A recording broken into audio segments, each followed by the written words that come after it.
So you may be surprised to learn that one of the things that actually turned me to Christianity is the Quran. So roughly around the age of 32, 33, I started reaching for God heavily. I needed God in my life. I've always had faith, but I strayed from religion. I was born into a Muslim family in a country that is probably one of the most strict Muslim countries in the world. And as a teenager, every time I read the Quran, right around the part where it allowed a man to strike a woman, is where I would put it down and say, well, there are beautiful things in that book.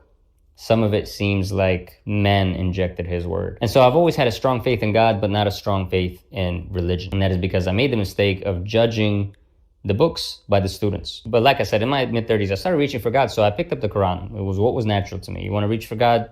You pick up the Quran, you start reading the word. So I started reading the Quran, but I was very familiar with the Bible. Every time I would travel anywhere, I would open the drawers and I would just crack open the Bible and I would read it. So I was familiar with the Bible. And a lot of the verses in the Quran that I really took to, I knew came from the Bible. I knew a lot of those stories and a lot of those teachings came from the Bible. And so I started feeling like I'm reading part 2. So I said, I should probably read part 1 if I'm going to read part 2. So I started reading the Bible in unison with the book History of God.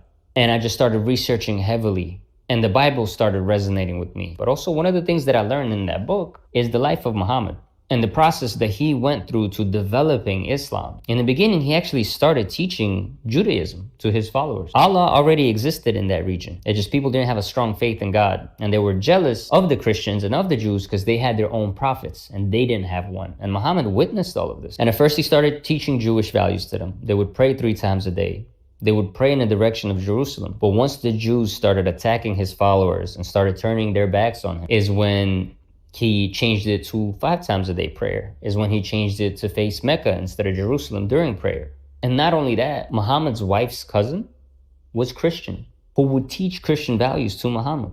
And so the book spoke very positively of Islam. It does seem like a lot of his teachings, 1, came from the Bible, and 2, were methodical. While there may be some revelation from the Holy Spirit or from Angel Gabriel, some of the things the Quran just got wrong. We have undeniable evidence, historical evidence based on how we judge history, that Christ existed, which Muslims agree with. But we also have undeniable historical evidence that Christ was crucified, and the Quran gets that wrong. So there's multiple verses that tell you to go read the Bible if you want to confirm what Muhammad is saying. But there are also verses that say Christ was never crucified. And while there aren't a lot of differences in the faith, the main difference is that Muslims don't believe Christ is the Son of God.